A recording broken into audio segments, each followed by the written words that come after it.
Puji Tuhan, Shalom jemaat yang dikasihi Tuhan. Selamat pagi, selamat hari Minggu. Selamat kita bertemu kembali di ibadah online kita di minggu ketiga di bulan Juni. Penyertaan dan pemeliharaan Tuhan begitu kita rasakan dalam kehidupan kita, pribadi lepas pribadi, sehingga kita ada pada hari ini sebagaimana kita ada. Itu semua karena kebaikan dan kemurahan Tuhan. Haleluya. Mari bersama-sama kita akan memulaikan ibadah kita. Saja kita semua tundukkan kepala, angkat hatimu di hadapan Tuhan, tutup matamu dan kita berdoa. Haleluya. Bapa, kami bersyukur kepadamu Tuhan, karena Engkau begitu baik dalam kehidupan kami. Kau tidak pernah meninggalkan kami. Saat ini Tuhan kami datang di hadirat-Mu, merendahkan hati kami, membuka hati kami Tuhan. Biar Roh Kudus yang bekerja dalam kehidupan kami, menjamah kami melalui pujian penyembahan pada pagi hari ini. Dan biarlah Tuhan urapan-Mu, lawatan-Mu ada pada kami semua Tuhan melalui ibadah online ini. Berkati kami yang ada di mimbar ini sebagai tim pelayan-Mu ya Bapa, dan jemaat Tuhan yang ada di rumah masing-masing saat ini. Tuhan memberkati tanpa terkecuali semuanya. Tidak ada yang luput dari pandangan-Mu Tuhan.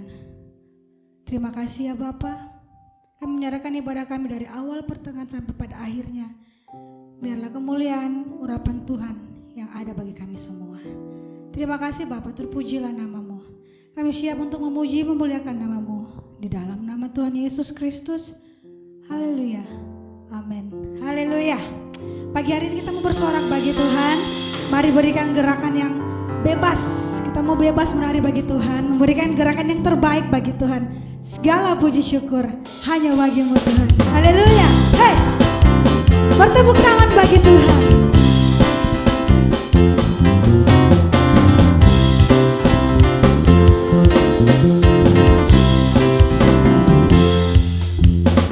Segala puji syukur hanya bagi-Mu Tuhan. Sebab Kau yang layak dipuja. Kami mau bersorak, tinggikan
hatimu untuk dilawati Tuhan, untuk diisi oleh kebenaran firman Tuhan. Haleluya.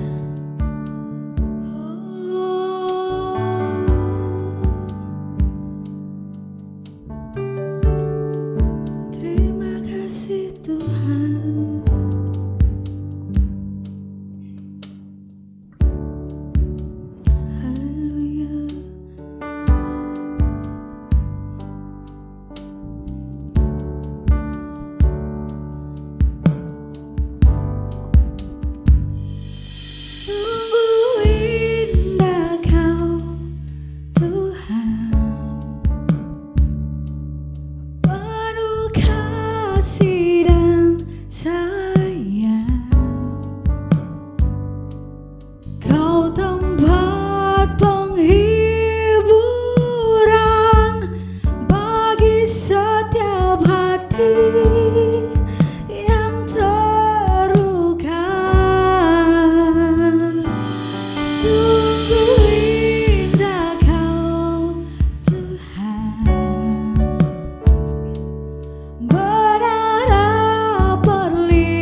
Lebih sungguh-sungguh kita naikkan pujian dari awal.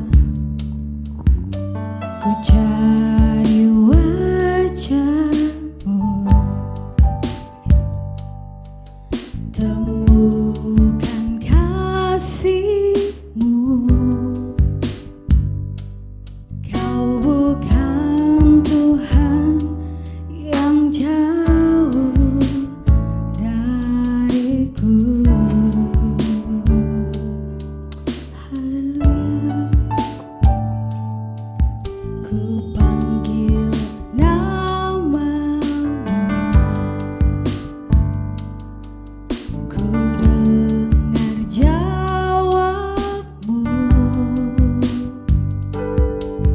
Tuhan yang selalu dengar seruan hatiku.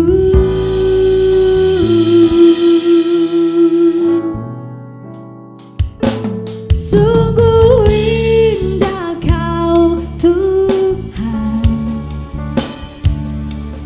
penuh kasih dan sayang. Kau tempat penghiburan bagi setiap hati yang terluka. Sungguh indah Kau Tuhan, amin. Menara perlindungan, Kau sumber kekuatan bagi semua orang yang membutuhkan. Haleluya. Tandaikan pujian dari awal bersama-sama. Ku cari wajah-Mu, temukan kasih-Mu. Kau bukan Tuhan yang jauh dariku.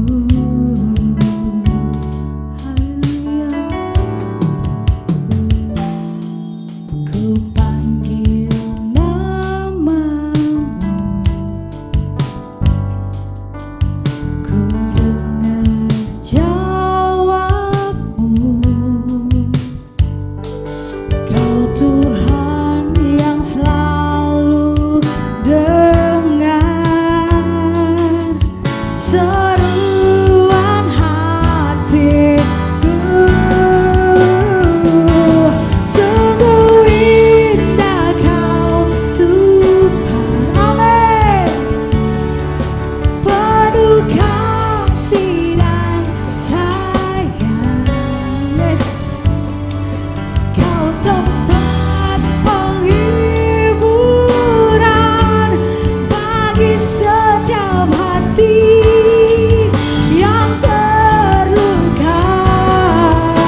Kami serahkan kepada hambanya. Shalom jemaat yang dikasihi oleh Tuhan Yesus Kristus. Senang sekali saya Pendeta Rubin Adi Abraham bisa melayani Anda dalam ibadah ini. Dan hari ini saya akan menyampaikan firman dengan judul The Power of Forgiveness atau kuasa pengampunan. Mari kita akan baca Efesus 4 ayat 30 sampai 32 yang berbunyi demikian. Dan janganlah kamu mendukakan Roh Kudus Allah yang telah memateraikan kamu menjelang hari penyelamatan. Segala kepahitan, kegeraman, kemarahan, pertikaian, dan fitnah hendaklah dibuang dari antara kamu. Demikian pula segala kejahatan. Tetapi hendaklah kamu ramah seorang terhadap yang lain, penuh kasih mesra dan saling mengampuni, sebagaimana Allah di dalam Kristus telah mengampuni kamu. Saudara, saya percaya Allah ingin memberkati kita dengan damai sejahtera dan sukacita yang berkelimpahan. Tetapi seringkali banyak orang yang tidak mengalami hal itu karena sikap hatinya yang tidak beres. Sikap hati yang saya maksudkan adalah sikap hati yang tidak bisa mengampuni orang lain. Hidup penuh dengan kepahitan dan dendam. Dan mengapa hal itu bisa terjadi? Karena banyak orang terluka akibat disakiti atau dikecewakan, terutama oleh orang-orang yang pernah dekat dengan kehidupan kita. Sebab hanya orang yang kita sayangilah yang dapat melukai perasaan kita.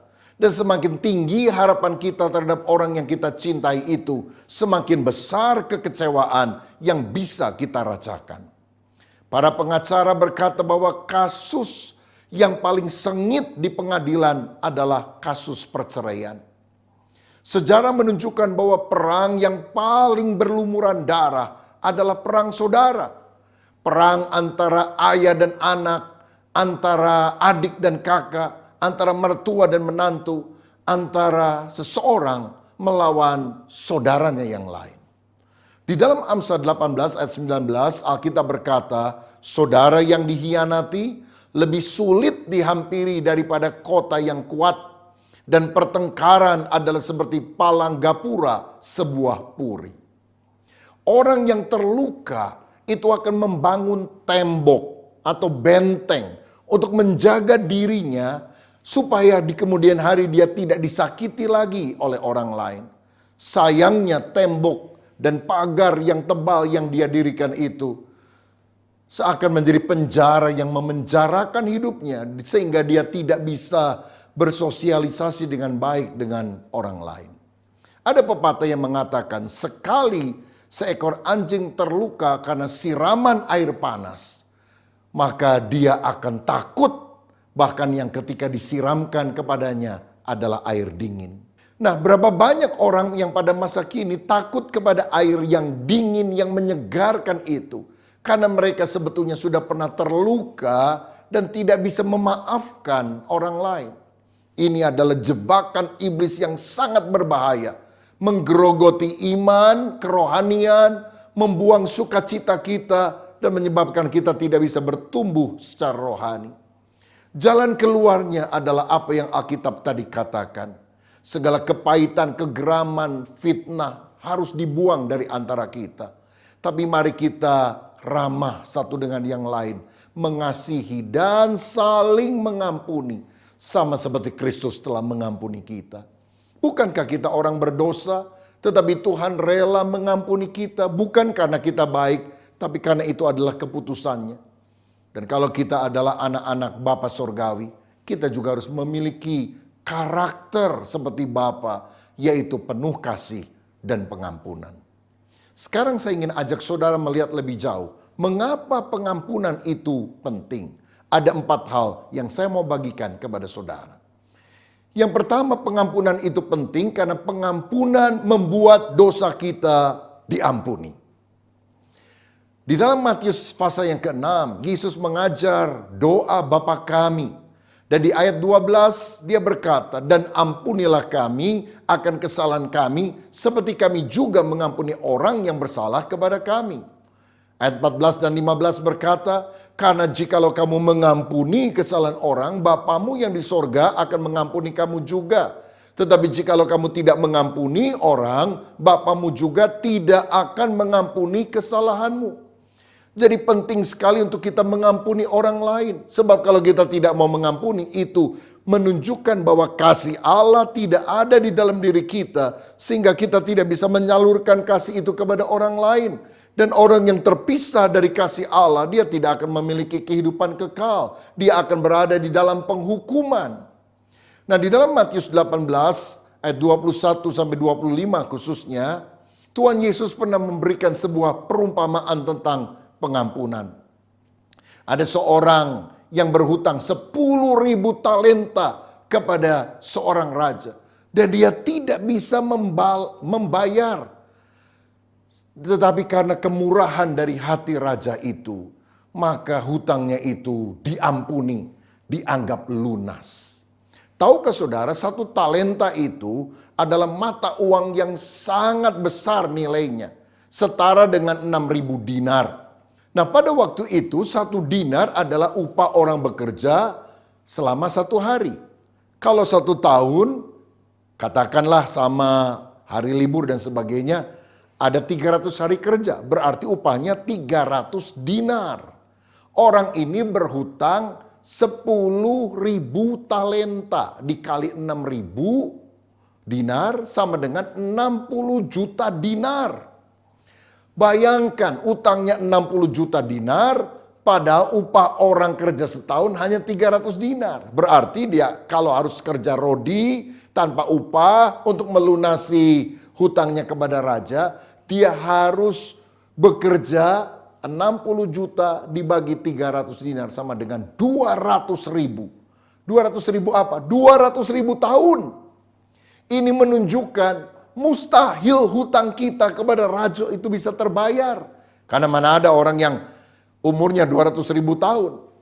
Tuhan mengambil satu contoh yang ekstrim untuk menunjukkan, dosamu begitu besar sehingga tidak bisa engkau lunasi dengan amal perbuatanmu sampai seumur hidupmu. Kamu hidup lalu mati, hidup lagi, mati lagi, hidup lagi, mati lagi, tetap tidak bisa melunasi hutang itu. Tetapi karena raja itu penuh dengan belas kasihan, hutangnya diampuni. Dianggap tidak punya hutang lagi. Oh, betapa besar kasih daripada sang raja itu. Tetapi ketika orang ini dilepaskan oleh raja, dia ingat ada temennya utang 100 dinar. Itu upah kerja paling lama 4 bulan. Dicekek, dimasukin penjara, dan dia bilang, pokoknya kalau kamu gak lunasi, aku tidak akan melepaskan engkau. Nah, tentu saja raja sangat murka ketika mendengar laporan tentang perlakuan orang yang telah dibebaskan hutangnya ini. Tapi sangat kejam kepada temannya. Dan dalam Matius 18 ayat 32 sampai 35 dikatakan, raja itu menyuruh memanggil orang itu dan berkata kepadanya, "Hai hamba yang jahat, seluruh hutangmu telah kuhapuskan karena engkau memohonkannya kepadaku. Bukankah engkau pun harus mengasihani kawanmu seperti aku telah mengasihani engkau?" Maka marahlah tuannya itu dan menyerahkannya kepada algojo-algojo sampai ia melunaskan seluruh hutangnya. Maka Bapakku yang di sorga akan berbuat demikian juga terhadap kamu apabila kamu masing-masing tidak mengampuni saudaramu dengan segenap hati. Saudara, dari sini kita lihat bahwa orang yang tidak mau mengampuni kesalahan saudaranya adalah orang yang lupa bahwa dosa kita yang begitu besar sebetulnya sudah diampuni oleh Tuhan. Sehingga semestinya kita mengampuni kesalahan orang lain kepada kita yang jauh lebih kecil dibandingkan dengan dosa yang kita perbuat di hadapan Tuhan.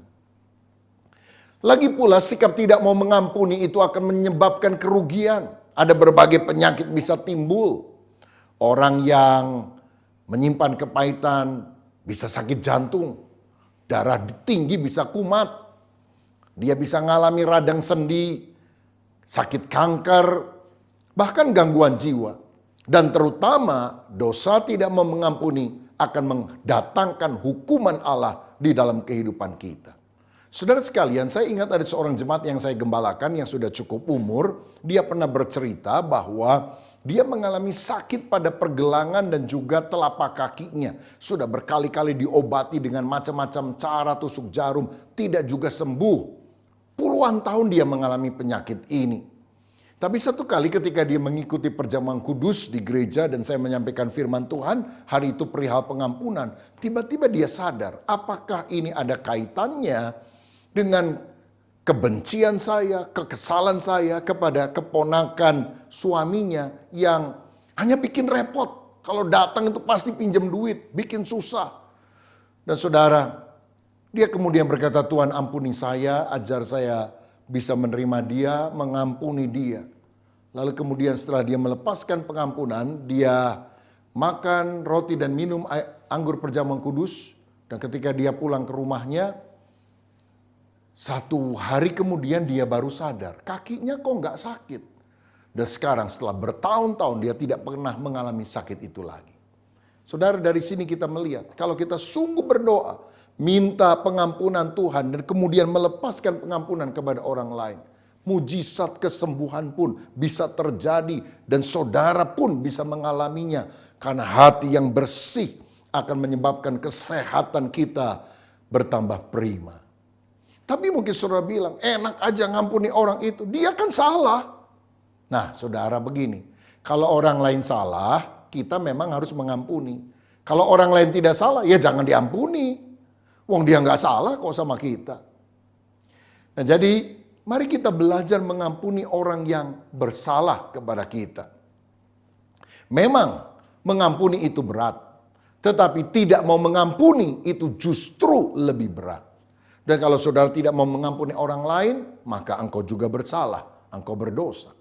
Ingatlah, 2 buah kesalahan tidak akan menghasilkan sebuah kebenaran. Kalau orang salah kepada kita, kita balas dengan kesalahan. Salah tambah salah nggak jadi benar. Tapi kalau salah diampuni, kemungkinan rekonsiliasi dan hidup kita makin benar, itu nyata dalam diri kita. Jadi saudaraku, mari kita belajar mengampuni supaya Bapa di sorga juga mengampuni segala kesalahan kita. Yang kedua, mengapa kita harus mengampuni? Karena pengampunan membuat ibadah kita diterima. Di dalam Matius 5 ayat 23 dan 24 firman Allah berkata, sebab itu jika engkau mempersembahkan persembahanmu di atas mezbah dan engkau teringat akan sesuatu yang ada dalam hati saudaramu terhadap engkau, tinggalkanlah persembahanmu di depan mezbah itu dan pergilah berdamai dahulu dengan saudaramu, lalu kembali untuk mempersembahkan persembahan itu. Saya percaya Tuhan itu melihat hati kita, bukan hanya melihat penampilan luar. Saudara boleh pergi ke gereja, kasih persembahan, tapi itu tidak diterima loh di hadapan Tuhan. 0 nilainya. Kalau engkau masih ada kepahitan, kebencian kepada orang lain. Firman Tuhan berkata, tinggalkan dulu persembahanmu di atas mezbah, berdamai dengan orang itu. Dan setelah berdamai, baru datang lagi. Dan melanjutkan memberikan persembahan, baru persembahanmu akan diterima oleh Tuhan. Itu menunjukkan ibadah kita nothing, tidak akan ada nilainya kalau kita tidak sungguh-sungguh membereskan hati kita supaya tidak ada dendam. Dalam Yesaya 59 ayat 1 dan 2 firman Tuhan mengingatkan kita, sesungguhnya tangan Tuhan tidak kurang panjang untuk menyelamatkan dan pendengarannya tidak kurang tajam untuk mendengar, tetapi yang merupakan pemisah antara kamu dan Allahmu ialah segala kejahatanmu, dan yang membuat dia menyembunyikan diri terhadap kamu sehingga dia tidak mendengar ialah segala dosamu. Saudara, dosa memisahkan kita dengan kasih dan pertolongan Tuhan, termasuk dosa tidak mengampuni. Saya lihat ada orang yang kadang-kadang pindah dari satu gereja ke gereja yang lain untuk meloloskan diri dari perasaan tersinggung, marah kepada anggota jemaat yang lain, kepada pelayan Tuhan, bahkan kepada hamba Tuhan di sana. Dia pikir dia bisa cari gereja yang sempurna, gereja yang hanya memuaskan hatinya. Saya mau bilang tidak ada gereja yang sempurna itu. Dan kalau saudara menemukan ada gereja semacam itu di kota Anda, saya anjurkan jangan masuk ke dalamnya. Begitu saudara masuk ke dalamnya, itu gereja langsung berubah, nggak sempurna. Karena kehadiranmu itu membuat gerejanya menjadi tidak sempurna. Nah saudara sekalian, karena itu kalau ada gesekan satu dengan yang lain, bukannya pindah gereja solusinya. bereskan hati kita. Itu membuat kita tambah dewasa secara rohani. Saudara tahu bahwa orang lain adalah alat Tuhan untuk membenahi karakter kita yang tidak baik. Kalau saudara gampang tersinggung, Tuhan akan hadirkan orang di sekitar saudara yang akan menyinggung saudara. Sampai rasa tersinggungmu habis. Walaupun ada orang nyinggung, udah kebal sekarang. Saya belajar mengasihi dan mengampuni. Itu yang Tuhan mau. Orang yang jelek-jelekin saudara, yang fitnah, yang bikin gosip hoax tentang saudara. Itu bukan alat setan, itu alat Tuhan. Untuk membentuk karakter kita. Karena firman berkata, besi menajamkan besi, manusia menajamkan sesamanya. Kalau saudara digosipkan orang, bilang aja, gosip, digosok supaya makin sip. Diproses supaya karakter saya makin indah. Seperti ranting pohon itu dibersihkan supaya dia lebih banyak berbuah. Bukan dibersihkan pakai tisu yang tipis saudara. Tapi dibersihkan mungkin dengan kapak, mungkin dengan pisau yang tajam. Tapi itu tujuannya membuat kita punya karakter seperti Yesus. Yang ketika disakiti, murid-murid meninggalkan dia, orang berteriak, salibkan dia. Dia berkata apa? Bapa, ampunilah mereka, karena mereka tidak tahu apa yang mereka perbuat. Saudara, ada berapa banyak orang yang mengaku Yesus sebagai juru selamat dan Tuhan, tapi tidak bisa memaafkan orang lain. Itu adalah sebuah kebohongan. Karena kalau Yesus adalah Tuhan, kita harus taat kepada semua perintahnya, termasuk mengampuni orang lain. Dan kalau saudara tidak mengampuni, hatimu akan kering. Ibadahmu juga akan kering. Saudara bisa nyanyi dengan khotbah, tapi engkau tidak sungguh-sungguh mengalami pertumbuhan rohani. Sampai engkau benar-benar berkata, Tuhan bereskan hati saya. Saya pernah membaca sebuah buku tentang Sam Hinn, adik dari seorang penginjil kesembuhan ilahi yang terkenal, Benny Hinn. Dia satu kali kecewa karena rupanya di dalam pelayanan bersama dengan kakaknya ini ada tim yang dia pikir suka cari muka sama pimpinan. Dan dia kesal sekali. Jadi ketika dalam ibadah KKR orang ngalami hadirat Allah, orang disembuhkan. Adiknya sendiri gak ngalami apa-apa. Malah dia mau pindah ke ministry yang lain. Satu kali dia mengikuti sebuah acara yang diselenggarakan oleh lembaga yang lain. Bukan yang dipimpin oleh kakaknya ini, saudara sekalian. Dan waktu pujian penyembahan, itu lagunya sederhana. Lagu-lagu lama malah. Tapi dia dilawat oleh Tuhan, dia bisa nangis. Waktu dengar khotbah, dia rasanya dapat berkat luar biasa. Lalu kemudian dia ngomong gini di dalam doanya kepada Tuhan. Tuhan, kenapa ya di tempat pelayanan kakak saya begitu banyak orang yang diberkati. Tapi saya sendiri rasa kering. Sedangkan di sini ministry yang jauh lebih kecil, orang yang juga nggak terlalu terkenal, saya kok diberkati. Dan dia merasa bahwa Roh Kudus bicara di hati nuraninya. Itu karena engkau tidak kenal mereka. Dia mikir maksudnya apa. Tapi akhirnya dia ngeh juga, sadar juga. Iya benar juga ya. Kalau di gereja, di tempat yang saya kenal ini, lagi kita ngangkat tangan nyembah Tuhan. Kita lihat juga ada orang sebelah sana ngangkat tangan nyembah Tuhan. Kita jadi enek. Kenapa?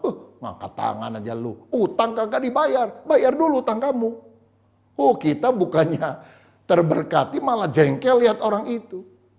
Pas kita lagi kebaktian, tiba-tiba ada jemaat yang terlambat datang, masuk. Dan kita lihat, ini telat melulu. Orangnya suka jelek-jelekin saya. Kurang ajar, percuma dia datang kebaktian. Loh, kita malah menggerutu, kita malah menghakimi orang lain. Yang gak ada sukacita. Ibadah kita menjadi kering. Jadi apakah kalau begitu kita harus pergi ke gereja yang tidak kenal kita sama sekali? Kalau saudara berkali-kali datang ke sana, lama-lama orang juga kenal saudara. Saudara juga kenal orang yang lain, bukan? Karena itu solusinya adalah bereskan hati. Di gereja manapun saudara ditempatkan oleh Tuhan, jaga hati. Dan mari kita belajar hidup di dalam pengampunan. Karena kita pun tidak luput dari kesalahan. Dan kita rindu Tuhan dan juga orang lain memaafkan kita, bukan? Yang ketiga, mengapa pengampunan itu penting? Sebab pengampunan itu menutup celah bagi iblis. Dalam 2 Korintus 2 ayat 10 dan 11 dikatakan, sebab barang siapa yang kamu ampuni kesalahannya, aku mengampuninya juga. Sebab jika aku mengampuni, seandainya ada yang harus kuampuni, maka hal itu kubuat oleh karena kamu di hadapan Kristus. Supaya iblis jangan beroleh keuntungan atas kita, sebab kita tahu apa maksudnya. Yohanes 10 ayat 10 berkata, pencuri itu datang hanya untuk mencuri, membunuh, dan membinasakan. Itulah pekerjaan si iblis yang ingin merugikan kita. Nah, kita jangan sampai diperdaya oleh iblis, jangan sampai iblis mendapatkan keuntungan dari kita. Bagaimana iblis itu bisa mendapatkan keuntungan bagi kita? Kalau hati kita tidak mau mengampuni orang lain. Saudara, kalau saudara tahu iblis itu pencuri, jangan buka pintu bagi mencuri. Tetapi kalau saudara tetap hidup di dalam kepahitan, tidak mau mengampuni, wah, iblis akan merusak. Rumah tanggamu bisa hancur, gerejamu bisa pecah, masyarakat akan bertikai. Dan siapa yang ketawa? Iblis. Karena iblis mengambil keuntungan. Kiranya dijauhkan Tuhan hal itu dari kehidupan saya dan saudara. Dan saya mau katakan ada 2 jalan masuk, 2 pintu yang sangat lebar di mana iblis bisa menyerang seseorang. Yang pertama, melalui penyembahan berhala. Kalau saudara nyembah berhala, iblis mendapatkan tempat untuk masuk. Tapi yang kedua, karena kepahitan hati, tidak mau mengampuni. Dalam 1 Yohanes 3 ayat 15 dikatakan, setiap orang yang membenci saudaranya adalah seorang pembunuh manusia. Dan kamu tahu bahwa tidak ada seorang pembunuh yang tetap memiliki hidup yang kekal di dalam dirinya. Orang yang benci orang lain itu di hadapan Tuhan sama dengan pembunuh. Ya, mungkin kita belum bunuh secara fisik, tetapi kita berusaha membunuh karakternya, reputasinya lewat kata-kata kita. Mungkin kita sudah memukul dia di dalam angan-angan kita, di dalam sikap hati kita. Dan itu kejahatan di mata Tuhan. Ibrani 12 ayat 14 dan 15 juga berkata, berusahalah hidup damai dengan semua orang dan kejarlah kekudusan, sebab tanpa kekudusan tidak seorang pun akan melihat Allah. Jagalah supaya jangan ada seorang pun menjauhkan diri dari kasih karunia Allah, agar jangan tumbuh akar yang pahit yang menimbulkan kerusuhan dan yang mencemarkan banyak orang. Tahukah saudara, kepahitan itu seperti akar yang jika tidak ditangani dengan segera tapi terus dipelihara, akarnya akan makin tambah dalam, makin kuat, dan pohon kepahitan itu akan makin besar dan sulit untuk dicabut, bahkan itu akan menghancurkan kehidupan saudara. Saya membaca statistik bahwa orang yang menikah kemudian bercerai, kalau dia menikah lagi dengan orang lain, kemungkinan perceraiannya itu sampai 60%. Lebih besar kemungkinannya pernikahan yang kedua ini cerai daripada pernikahan yang pertama cerai. Itu menunjukkan apa, saudara? Kalau ada konflik di dalam keluarga, solusinya bukan cerai. Solusinya adalah dibereskan, ada pengampunan, dan berjalan memulai kehidupan yang baru. Saya berdoa kiranya rumah tanggamu dipulihkan oleh Tuhan. Kalau saudara mau bertobat, engkau harus rela mengalah. Jangan anggap diri paling benar. Karena yang paling benar itu hanya Tuhan saja. Kita orang berdosa yang sudah diampuni oleh Tuhan. Dan kita juga harus belajar mengampuni orang lain. Saudara, pengampunan adalah pilihan agar kita bebas dari jebakan iblis. Dan pengampunan adalah kemauan, kehendak kita. Bukan hanya feeling, perasaan. Ingatlah, Yesus pernah dilukai dan dikecewakan.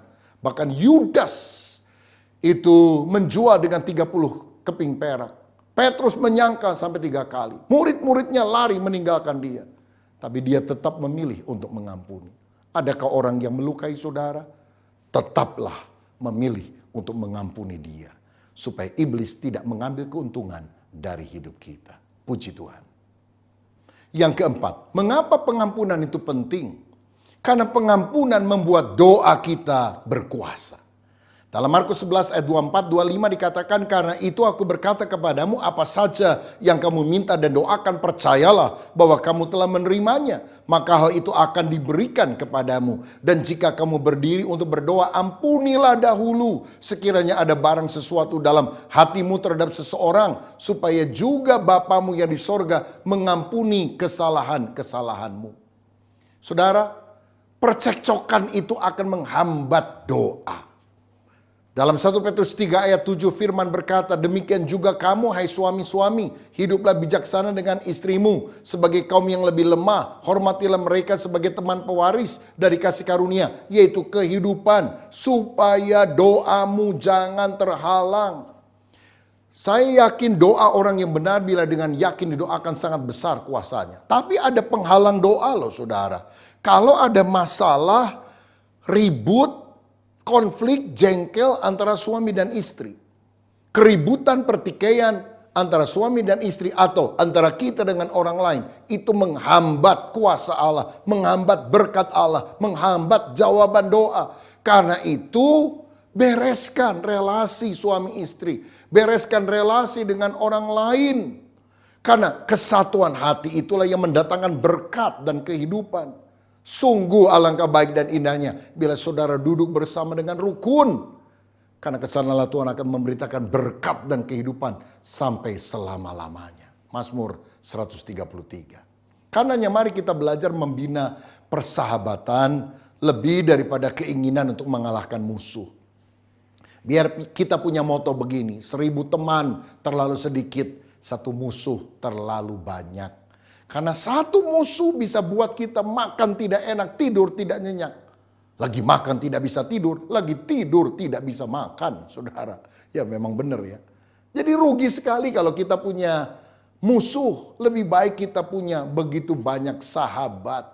Karenanya mari kita belajar membuang keangkuhan, merendahkan hati kita, mengampuni orang lain.